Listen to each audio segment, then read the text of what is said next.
African Stories with Ori. A monster with glowing red eyes and long curved horns crawled out of the fiery mirror in the dead of night. It paused, smirking at the couple on the bed, then dived onto the woman and slept with her.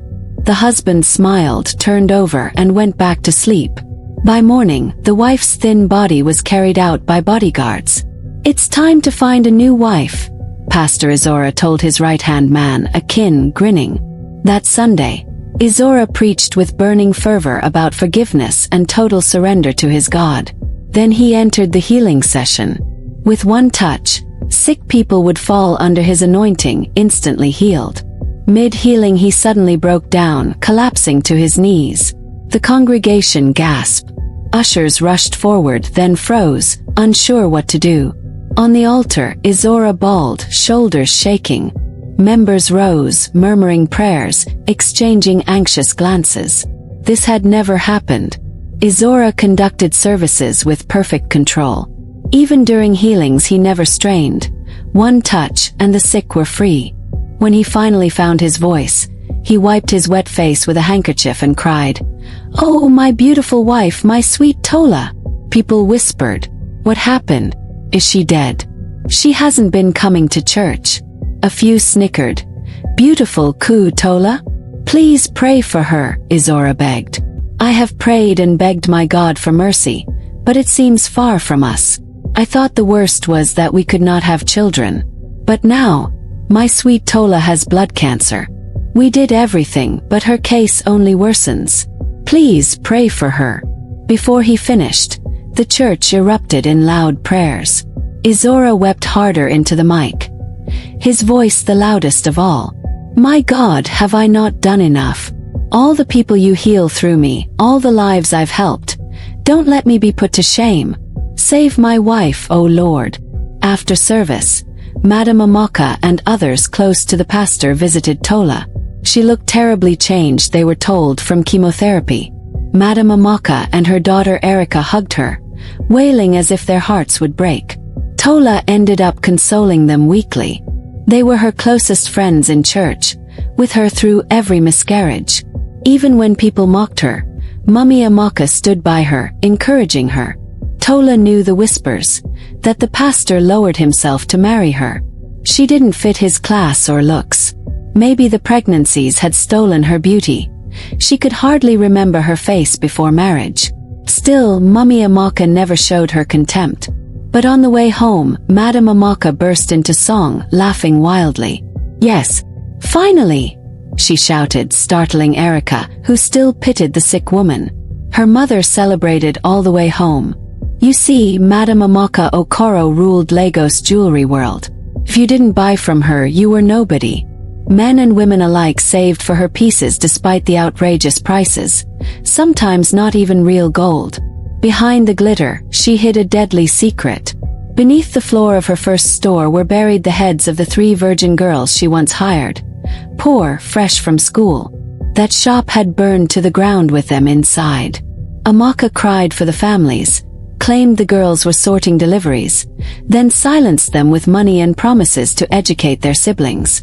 The fire was ruled an accident. Whatever Amaka wanted, she got. And what she wanted most was Pastor Ezora, for her beautiful only child. He was one of the richest men in Lagos, maybe Africa. Young, striking, a trained doctor turned businessman, and head of a wildly popular healing ministry. Generous, beloved, influential. Influence was what Amaka craved most. With Ezora she would have it. Ezora would make Amaka's journey to becoming a senator far easier. When Erica turned 18, the pastor announced he was seeking a wife. The church was told to fast and pray so God could reveal the perfect woman. But Amaka never left anything to chance. One dark night she slipped into a secret midnight market on the outskirts of Lagos. Veiled head to toe, she handed a butcher a suitcase of cash and received 2 bleeding hearts, an arm and a leg. Armed with these gifts, she drove to Ijebu to see the Baba who had secured her business success. She confessed her desire and her fear. Ezora was a pastor. If he married her daughter, would he uncover the things she'd done to rise? The Baba soothed her. Erica and Ezora were destined, he said. Their marriage was certain. Amaka left glowing. But the very next Sunday, Ezora chose a girl from a poor family with no status. Tola. Amaka was livid. She raced back to the Baba weeping. He told her to stay calm. What she wanted would be hers in 5 years. It felt like forever, but Amaka agreed and bided her time. She watched that wretched Tola stand beside Ezora, hatred burning in her chest. She didn't stay idle. Every Sunday after service she brought Erica food and fine jewelry to visit the new couple, smiling like a friend. More than once she was tempted to poison Tola's food, but she held back. It wouldn't do for Ezora to discover she'd killed his wife. Instead, she played the doting big mummy, showering Tola with gifts. She nearly choked with envy when Tola became pregnant, then rejoiced when each pregnancy ended in miscarriage. She never cared why. She simply offered her shoulder when Tola wept. Erica and Ugly Tola, as they secretly called her, became friends. Through these visits, Erica learned Ezora's likes and dislikes. She understood her mother's goal and secretly nursed her own crush on the charismatic pastor. It wouldn't be so bad to marry him, but she had no idea how dark her mother's methods were. She dutifully went to church and prayed earnestly. It had always been just the two of them since Amaka conceived her as a teenager. Erica trusted her mother completely. So when Tola was diagnosed with cancer, Amaka secretly rejoiced and returned to the Baba with gifts. 5 days later, Tola was dead. Her funeral was lavish, attended by the country's elite. Amaka looked around with hungry eyes, imagining her daughter's wedding and the power it would bring. Her body burned with longing. 6 months passed and Ezora announced he needed a helpmate.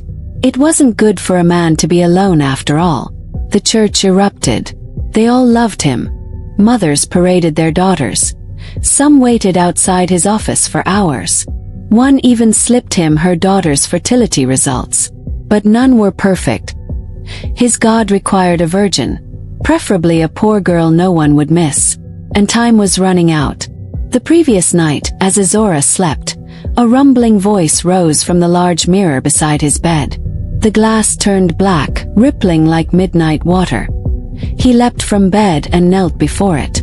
A massive demon clawed through the portal, seized Ezora's shoulders and yanked him inside. His earthly body slumped to the rug, looking merely asleep. Ezora trembled. The air in this realm reeked of rot and glowed smoky red.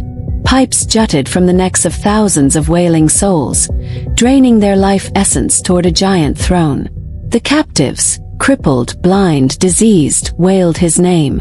"Pastor, help us! You promised to heal us." Their thin arms clawed the air, their cries drilling into his skull until pain buckled his knees. He staggered forward and fell before the throne. "The extra month you were given ends in a week," the demon thundered. "Where is she? My lord." A backhand sent him sprawling, choking on the stench. "With a snap of my fingers, everything you own will be gone. You will return here, where you belong." "No," Ezora cried. "Please. Found someone. She's ready. Give me one last chance. I won't fail. Look at all the souls I've given you." He gestured to the countless spirits still wailing his name. "It's by your power I heal them, by your power I'm known. Any fool can do what I do." "Yes, my lord," he babbled. "You saved me from death, pulled me from poverty, dug me from the shallow grave they left me in. My life is yours forever." Years ago, broken and drowning in debt, Ezora had tried to end his life. Between death and life, the creature found him, and he made the bargain. His fortunes exploded. The world believed his lies. No one knew he was a walking corpse. All he wanted was to live, and he would do anything to keep breathing. The demon, satisfied by his groveling, sneered. "You have 7 days. This one must bear my heir." Ezora awoke to pounding on his door. He scrambled into bed, feigning irritation as if disturbed from deep sleep. When he checked the time, it was already 11. "Come in," he called. Akin entered. It's Madam Amaka. She's here with Erica. They've been waiting since 8. Ezora's jaw tightened. He had no desire to entertain those two. He couldn't marry her daughter without consequences. Something about Amaka had always unsettled him. Tell them I have entered my praying room and won't be out for 3 days. Yes, Pastor. Wait, the 3 families you narrowed down. Contact them. No, don't bother. Pick one and tell them I've chosen their daughter. He couldn't stay picky. No one would ever measure up to Tola. He truly loved her. 3 days later, Madam Amaka read the announcement in her store. Ezora had picked another girl. Rage boiling, she stormed to Baba. This time Baba had a solution. Dress Erica in the gown he handed her. Visit the pastor's house at dawn. Enter his bedroom. If Erica was the first woman he saw in that dress, he'd forget the other girl and choose her. Still seething, Amaka snatched the luxurious gown. Meeting Erica, she gave the plan. Make sure the pastor sees you first. Men are weak in the morning. Erica agreed. Before moving, Amaka found the poor family Ezora had chosen and made an offer. Their mother lay in the hospital. Amaka promised the best care, paid a huge sum, transferred the deed of 1 duplex to their name, and gave them 3 cars and a money-making bus. All under contract. Stay away from the church, from the pastor, and never speak of the deal. Early morning, Amaka paid the guards, old acquaintances, to let her in. Inside, she loudly asked for water and sent the maids scampering to serve her. While they left, Erica slipped toward the bedroom. She knew the way. She'd seen it when Tola was still alive. Hand raised to knock, she froze. 1,000 voices rumbled like thunder. Goosebumps tore across her skin. She tried to run, her feet refused. Heart hammering, she stood rigid, hands still raised. The voice of God, she thought. Pastor so powerful he calls down heaven. He tried to shout. Nothing came. The door yanked open. Ezora stood there, face twisted with anger.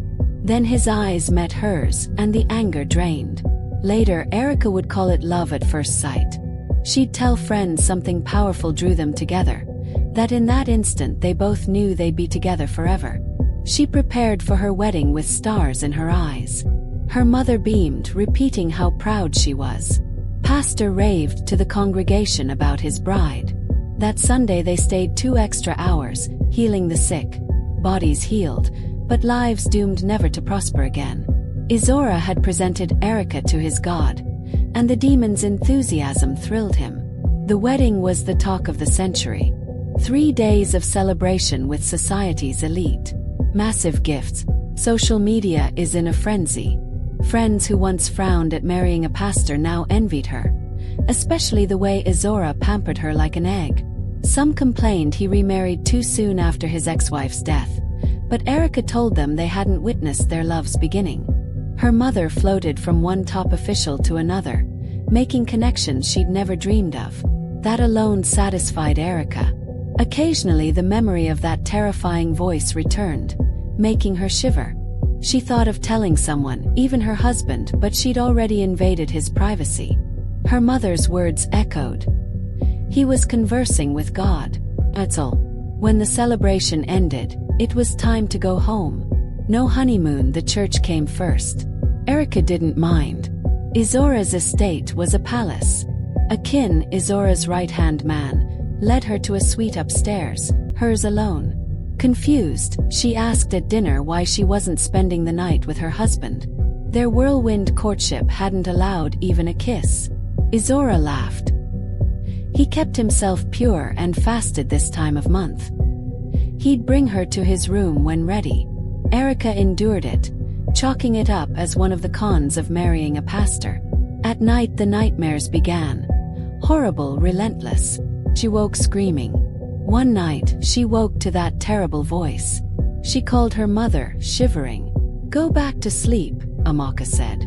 "You always have nightmares during your period. It's normal." Erica wasn't convinced. Her period didn't make walls tremble. She slipped into the hall. Ezora's suite was a floor above, yet the voice shook the house. Maybe that's why the maids never slept over. Why only a kin stayed. If her husband was praying, she wanted to join him. They were one now. She climbed the stairs. Though she was warned to stay away, she kept going. She couldn't spend another night alone. She wasn't used to being denied. The voices swelled as she neared the door. Her eyes widened. It was open. Ezora lay on the floor, unconscious.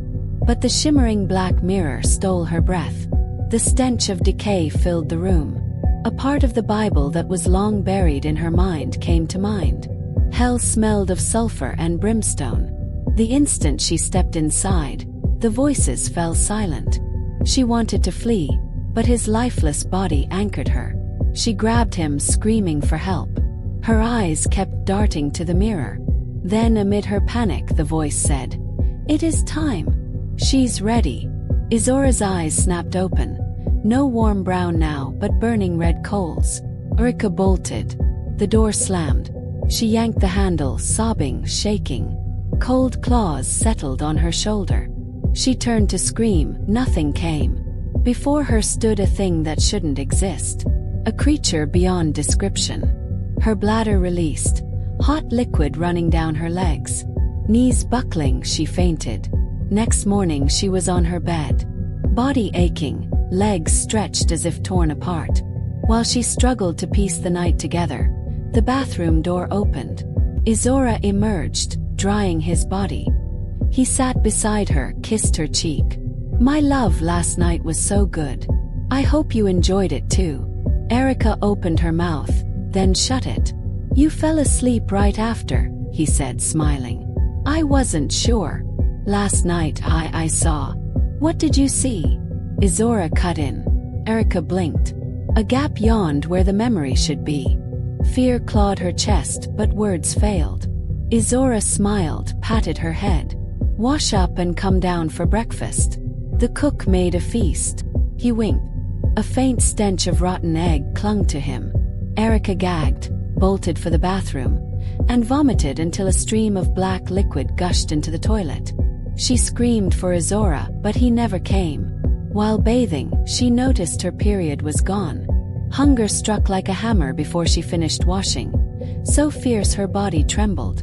Forgetting the missing blood, she went to brush her teeth and froze at the mirror. New age lines creased her forehead. Her stomach rumbled like an engine. She nearly ran downstairs. At the table she tore into meat, eggs, sausages, devouring everything with her bare hands. Nothing satisfied her. Ezora nodded at a kin, who handed her a foul-smelling drink. "This will help." Without thinking, Erica gulped it down. Relief flooded her. Ezora clapped and laughed. "Welcome to the fold, my love. No one's ever survived this far." "What?" she belched, wrinkling her nose. "Take care of the baby. He's my heir." "Baby?" Her mind spun. She called her mother, who dismissed it. Some women conceive during their period. Her mother would visit them at home often, as the election drew closer. Her husband would give her connections with people he knew, assuring her of his support.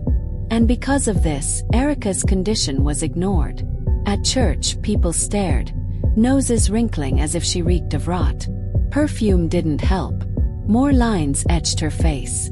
Whispers followed her like gnats, just like they did with Tola. They married her, and she let herself go to Fiacqua. Every morning Ezora thanked her for a wonderful night, though she remembered nothing. With each passing day she felt herself slipping away. Ezora brushed it off as pregnancy. When that hunger struck again, Erica refused the glass. Ezora threatened, begged, raged. She spat out every drop. Panic flashed in his eyes. The fetus had to feed or die. To break her, Ezora ordered her best friend kidnapped. Terrified, Erica planned her escape. Her mother dismissed her fears, so she waited until the house emptied. She tried to open the door but found it locked. Desperate, she headed to the window, but the iron bars were too strong. A ghostly voice whispered, "Go now before he comes." The door stood open. He jumped back. "Who are you?" "Tola." "Oh, you still have a chance, Erica." Shaking, Erica ran for the stairs but froze at the sound of a struggle. Peeking, she saw a monstrous creature devouring flesh. It turned and smiled at her. Erica felt an invisible force strangling her until she passed out. She woke in that hell of screaming souls calling Ezora's name. One of them felt too familiar. With a sinking heart, Erica called, "Sandra? Please God no, let this be a dream." "Erica," a voice wailed. "He killed me." Her husband appeared, grinning.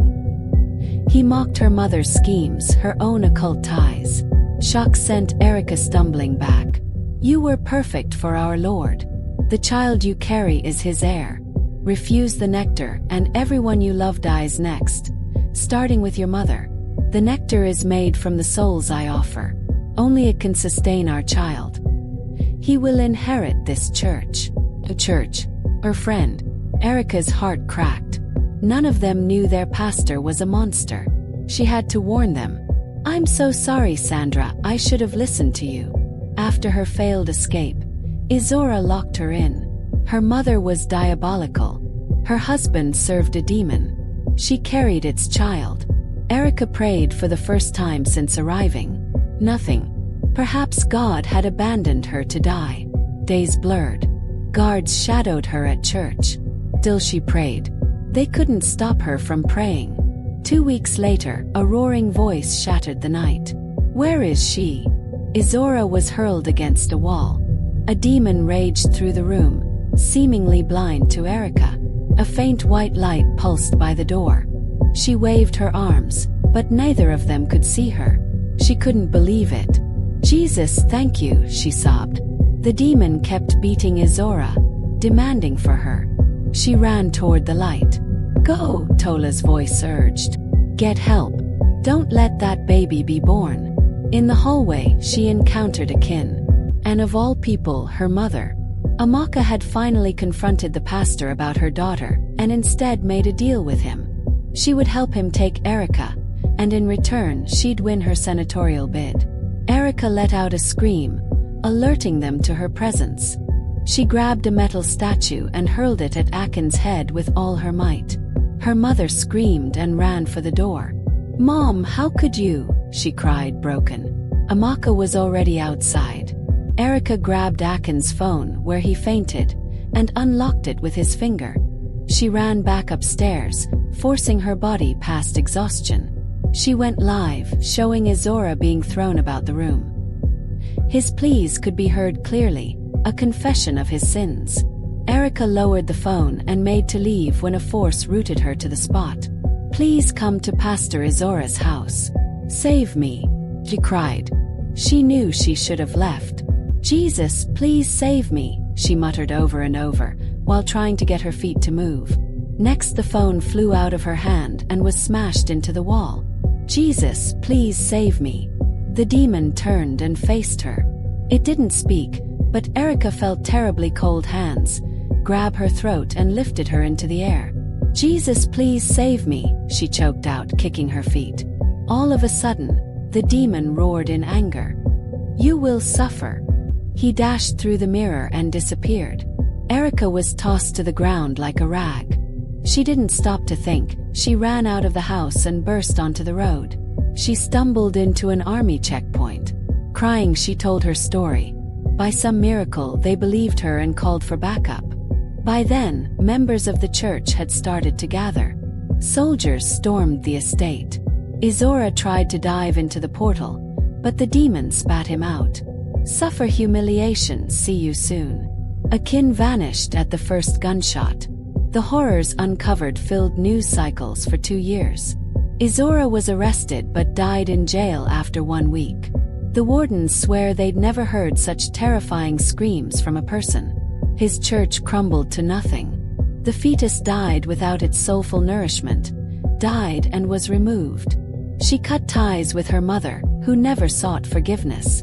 Each night Erica prayed for the souls Ezora devoured, especially Tola. Some nights she woke sweating, imagining his torment in hell. Ezora's earthly end was too merciful. Madame Amaka met her own grim fate when a trailer crushed her on the roadside. It was just a night before her dream election. Erica never claimed the body. She rarely ever went to church, choosing instead to call on God by herself. Greed is the first step into hell.